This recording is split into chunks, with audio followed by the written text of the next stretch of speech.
तुम्हाला सुद्धा लोण्यासारखं मस्त मऊसूत व झणझणीत असं खानदेशी वांग्याचं भरीत खायला आवडते का?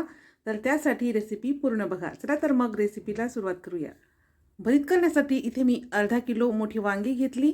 वांग्याला सुरीने एका वांग्याला 3 अशा कट करून घेतल्या. त्यानंतर प्रत्येक कटमध्ये अशा पद्धतीने एक एक लसूण पाकळी टाकून घेतली. तर दोन्ही वांग्यामध्ये मी अशा पद्धतीने 3-3 कट करून यामध्ये लसूण पाकळी टाकून घेतली. गॅसवरती अलट-पलट करून वांगी छान भाजून घ्यायची. त्यानंतर याची साल काढून घ्यायची. साल काढून घेतल्यानंतर वांगी पावभाजी मॅशरने अशा पद्धतीने मॅश करून घ्यायची, म्हणजे भरीत लोण्यासारखं मऊ होते. कढईमध्ये 2 पळी तेल कडकडीत गरम करायचं. अर्धा चमचा जिरे, थोडेसे अख्खे शेंगदाणे छान तळून घेतले की यामध्ये पातीचा कांदा, बारीक कापलेला फ्लावर घालायचा आहे. जी जाड पोपटी मिरची असते त्या 2 मिरचीचे मोठमोठे तुकडे करून घातले आहेत आणि पाव वाटी ताजे हिरवे वाटाणे. सगळ्या वस्तू छान मऊसर होईपर्यंत परतून घेतल्या. आता यामध्ये भरपूर अशी कांद्याची पात घालायची आणि कांद्याची पातसुद्धा मस्त अशी परतून घ्यायची.